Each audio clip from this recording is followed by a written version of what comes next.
Hello everyone, मैं मुकुल अग्रवाल आपका आप ही के यूट्यूब चैनल में स्वागत करता हूं और आज की आपकी पसंद का वीडियो लेकर हाजिर हूं। Trident limited, yes Trident sir, Trident पे वीडियो बना दीजिए सर, ट्राइडेंट पे वीडियो बना दीजिए। लीजिए हाजिर हूं।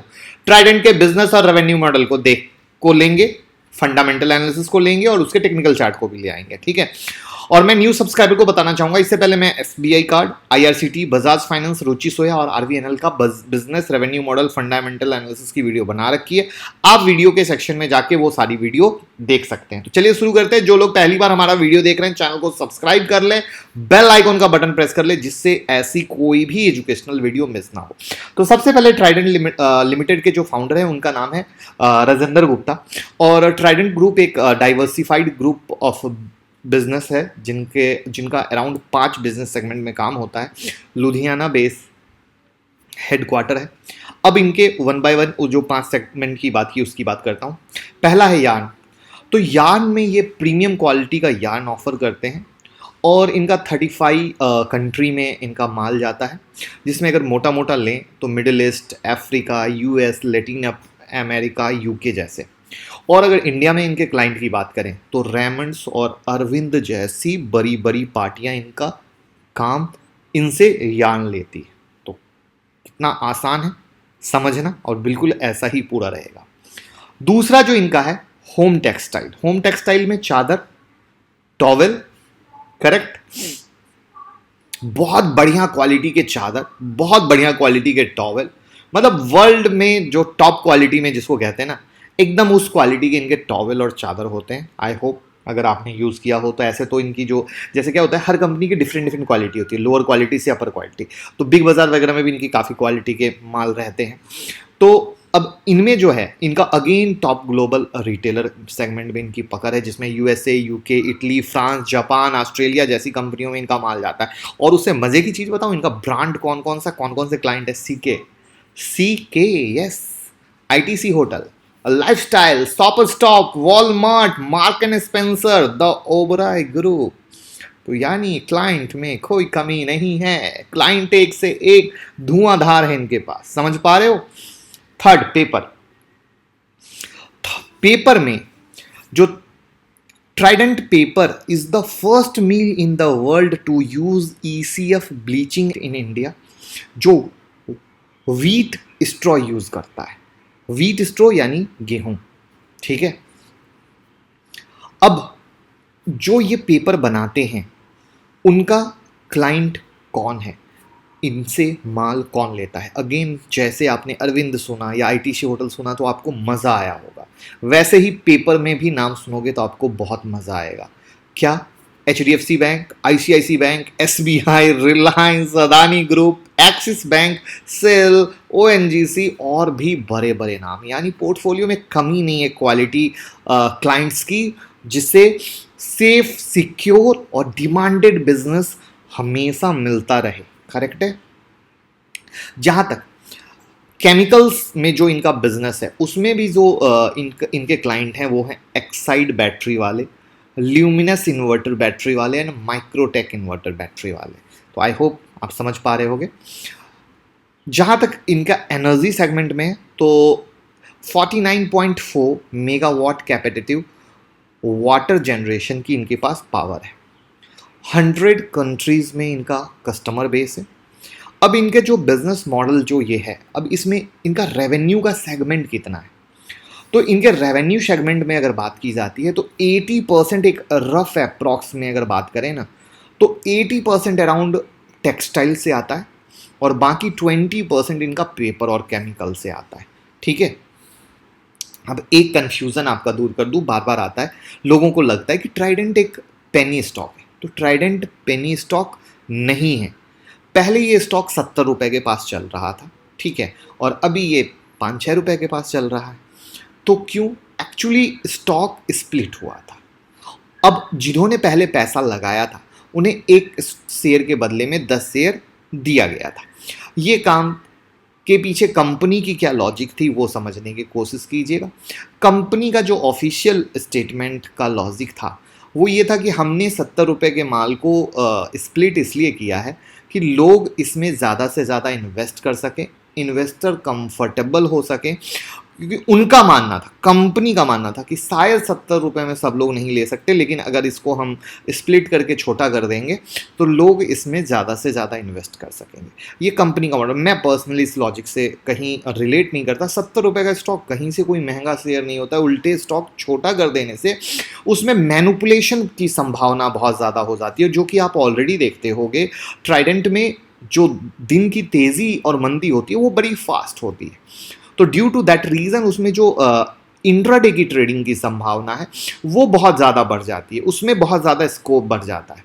तो मैं आपको एक बिजनेस रेवेन्यू मॉडल दे रहा हूँ, तो मेरा ये प्रोस्पेक्ट हो सकता है आप एग्री करें ना करें, वो आपका प्रोस्पेक्ट है, करेक्ट है ना। मैं अपनी बात आपसे शेयर कर रहा हूँ एग्जैक्टली। तो ये एक रीज़न है, और ये पेनी स्टॉक नहीं है, ये स्मॉल कैप का स्टॉक है, वो मार्केट कैप हम आपको दिखाएंगे, ठीक है। अब बात करते हैं कंपनी के रेवेन्यू सेगमेंट पे कि कंपनी किस तरीके से क्या कमा रही है, क्या प्रॉफिट लॉस है, इन सारी चीज़ों को देखने की कोशिश करते हैं। जिसमें आप ये देखोगे मार्च 2019 और ये मार्च 2018 हम इसको कंपेयर करेंगे, करेक्ट है। जिसमें अगर आप ये देखोगे तो टोटल रेवेन्यू जो आ रहा है करोड़ में फिगर है 5265 करोड़ का है, राउंड फिगर में बात करते हैं, जबकि मार्च 2018 में 4628 था। यानी सिंपल और क्लियर अगर समझने की कोशिश करें तो साल के हिसाब से रेवेन्यू बढ़ा है। और अगर 2015 से 2019 की भी बात करें तो भी कंपनी में ग्रोथ हुआ है, रेवेन्यू में ग्रोथ हुआ है। उसके बाद अगर हम सिंपली अगर बात करते हैं इनके टोटल एक्सपेंसेस की, तो टोटल एक्सपेंस में इनका 4718 करोड़ का एक्सपेंस आ रहा है, चाहे वो कॉस्ट ऑफ मटेरियल हो, डायरेक्ट या ऑपरेटिंग एक्सपेंस, मतलब जो भी है यहाँ पे financial cost, depreciation, other expense मिला के 4718 करोड़ का इनका एक्सपेंस आ रहा है। अब इसमें अगर आप गौर करो तो प्रॉफिट लॉस बिफोर टैक्स में 456.92 करोड़ का प्रॉफिट है, ठीक है, जबकि लास्ट ईयर 391.79 करोड़ का प्रॉफिट था। ध्यान से समझने की कोशिश कीजिएगा, it will help you a lot. जहाँ तक अर्निंग पर शेयर की बात करें तो 7.28 अर्निंग पर शेयर आ रहा है, लेकिन चूंकि अब कंपनी ने स्प्लिट कर दिया है तो ये 72 पैसे के आसपास आएगा, जबकि ये 5.22 है। दैट मीन्स अगर वैसे कंपेयर करें, अगर उसको मतलब आज के हिसाब से देखें तो पहले 52 पैसा मान लें तो आज की डेट में 72 पैसा मान लें, सिंपल स्टोरी, करेक्ट ना। तो इस एंगल से इसमें आप पाओगे कि जो अर्निंग पर शेयर है वो भी बढ़ा है, जो टोटल रेवेन्यू है वो भी बढ़ा है, ठीक है। अब कंपनी में अगर हम बात करते हैं डिविडेंड देने की, तो कंपनी ने बहुत ही क्लियर कट डिविडेंड हर साल दिया है। अगर आप 2019 से पकड़ते चलो तो 24 जनवरी 2019, मई 29 2019, अगस्त 8 2019, नवंबर 7 2019, मतलब कंटिन्यू डिविडेंड दिया है।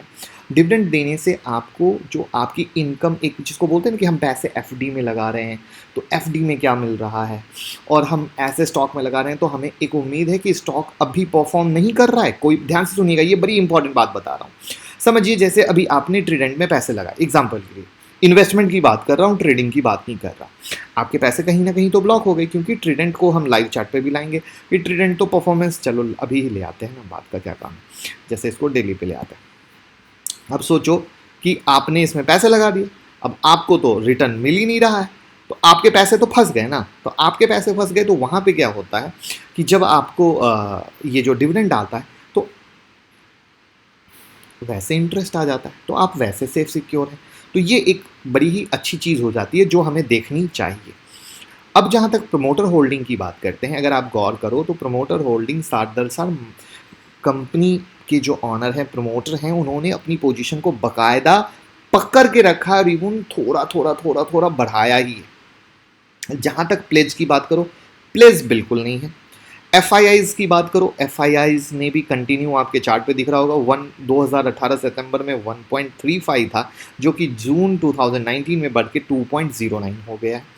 टोटल DII की बात करें तो 18.39 था सितंबर 2019 से जो अभी 15.26 हो गया, यानी कहीं ना कहीं DII की पोजीशन में चेंज हुआ है। ध्यान से समझने की कोशिश कीजिएगा, ठीक है। बट ओवरऑल जो सिनारियो जो देखने का नज़रिया होता है वो स्ट्रांग होल्डिंग है, कहीं कोई कमी वाली बात नहीं आती है, कहीं कोई कमी वाली बात नज़र नहीं आती है। उसके बाद एक जो सबसे बड़ी चीज़ आती है कि कंपनी का कंपटीशन कौन है, कंपनी का कौन सा कॉम्पिटिटर है। तो टेक्सटाइल एंड एपरल में अगर आप इसका कॉम्पिटिटर देखने जाओगे तो पेज इंडस्ट्रीज़ है, KPR मिल्स है, फ्यूचर लाइफ है, गारवेयर टेक्निक है, वेल्सपन है और ट्रीडेंट है। जो इस तरीके से आपके सामने आप देख ही रहे होगे, मार्केट कैप के हिसाब से भी ट्रीडेंट का मार्केट कैप आज के डेट में 2491 करोड़ का है, जबकि रेस्ट इससे ऊपर इसको अल्फ़ाबेट में इन लोगों ने मार्केट कैप के हिसाब से सजा रखा है जैसे जैसे गिरता गया। तो टॉप क्लास पे पेज इंडस्ट्री है। तो इससे क्या होता है कि जो एक सवाल आता है ना कि जैसे हमने जब एक्चुअली रुचि सोया की वीडियो बनाई थी तो सर रुचि सोया का कौन कंपटीटर है, प्लीज़ वो बताएं। दैट इज़ द रीज़न ये फर्स्ट टाइम हमने इसमें ऐड किया कि आपको कॉम्पिटिटर भी पता चले, जिससे आप ये आइडिया कर पाओ अच्छा मैं ट्रीडेंट में सिर्फ ट्रीडेंट का नाम सुन के कि ये मल्टीवैगर है एंड ऑल दैट है, पैसा लगाऊं या कहाँ लगाऊं, ये आपका प्रॉस्पेक्ट क्लियर हो जाता है। तो जो सबसे बड़ी चीज़ आती है कि इनके कॉम्पिटिटर आपके सामने क्लियर है। अब जो आप देख रहे होगे कंपनी के ग्रोथ की बातें, वो ग्रोथ के हिसाब से वो सारा पिक्चर क्लियर है। अब इसमें जो एक और चीज़ आती है मैं आपको बताना चाहूँगा, एक सेकंड, ये देखिए टोटल डेट, और ये मार्च 2019-2018 के हिसाब से मार्च 2018 में 2519 करोड़ का था, जबकि मार्च 2019 में 2095 करोड़ का। तो इन्होंने डेट को कम करने की कोशिश की है। कंपनी का फोकस है हम अपने डेट को नीचे लाएं, वो भी अराउंड 400 करोड़ का डेट नीचे लाना आसान काम नहीं होता है एक साल में, क्योंकि कंपनी का खुद का वर्किंग चलता है, फाइनेंशियल पैसे की सबको नीड होती है। उस कंडीशन में आप काम करते करते अगर 400 करोड़ का डेट नीचे ला रहे हो, ये एक बहुत बहुत बहुत हाईली अप्रिसिएटेड वर्क माना जाता है। तो डेट के एंगल से भी ये अपने आप में एक बहुत ही अच्छा एंगल और हाईली एप्रिसिएबल एंगल माना जाता है। तो ये हो गई डेट की बात। इवन अगर इसके आप मैं इसको, हाँ ये देखो ये इसका मार्केट कैप है, तो मार्केट कैप ऑलरेडी मैंने दिखा दिया था। जो मैं इसमें दिखाना चाह रहा था, इसका पी रेशियो देखो आप 6.3 है और इंडस्ट्रियल पी भी 6.73 है, दैट मीन्स गुड। और डिविडेंड तो मैंने ऑलरेडी आपको बता ही दिया कि डिविडेंड ये दे ही रहा है, 30% का डिविडेंड है, FD से बहुत ज़्यादा का डिविडेंड है।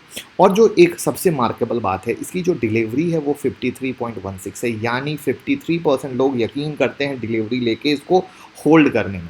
So this is the reason ये कहीं से कोई दिक्कत वाली बात नहीं लगती है इन सब सिनारियो के हिसाब से, डेटा के एनालिसिस के हिसाब से। तो आई होप जो फंडामेंटल एनालिसिस थी वो मैंने क्लियर कर दी, क्या क्या अच्छा पॉइंट था जो मैंने डिस्कस कर दिया। जहाँ तक आप चार्ट पे अगर गौर करोगे, अब चार्ट पे और लास्ट में मैं अपना पॉइंट बता दूंगा, अगर आप गौर करोगे तो 15 जैन का इसका हाई था 7.80 का, और जो अभी का लेटेस्ट हाई है वो जो अभी लेटेस्ट लो है 24 मार्च का, वो 3.05 का है, करेक्ट है। और जो अभी आप पाओगे तो वो पाओगे कि ये 4.85 के पास इसकी क्लोजिंग है। अब ध्यान से समझने की कोशिश करो मेरा प्रॉस्पेक्ट, जो मेरा प्रॉस्पेक्ट है वो क्या है। मेरा प्रॉस्पेक्ट ये है इसमें कि आप जब इसमें इन्वेस्ट करते हो, जब सब कुछ अच्छा है तो कंपनी उस तरीके से परफॉर्म क्यों नहीं कर रही, जो ग्रोथ दिखना चाहिए वो नहीं दिख पा रहा है। और आप भी ये दिल से एक्सेप्ट करोगे कि जिस तरीके से इतनी सारी चीज़ें अच्छी हैं, तो उतनी सारी चीज़ें अच्छी होने में जो इनका प्रॉस्पेक्ट होना चाहिए था वो बिल्कुल निकल के नहीं आया। तो ये एक कहीं ना कहीं एक मुझे पर्सनली अखर रहा है कि वो कहीं भी दम नहीं है। वरना आप देखो ना ये चार्ट में देखो, इसके हिस्ट्री में देख लो आप, कहीं भी फ्लैट पर आए तो वो कहीं भी मज़ा नहीं दे रहा है, वो अंदर से आवाज़ नहीं आ रही है कि चीज़ में होना चाहिए। बट ये हुआ सिक्के का पहला पहलू, जहाँ पे वो मज़ा वाला बात कि सब कुछ अच्छा है तो फिर गड़बड़ क्यों है, चलो ना स्टॉक चलो दौड़ो, चलो भले अभी मार्केट का नेगेटिविटी का दौर है बट वैसे तो दौड़ना चाहिए ना, वो क्यों नहीं हो रहा है। ये हुआ सिक्के का पहला पहलू।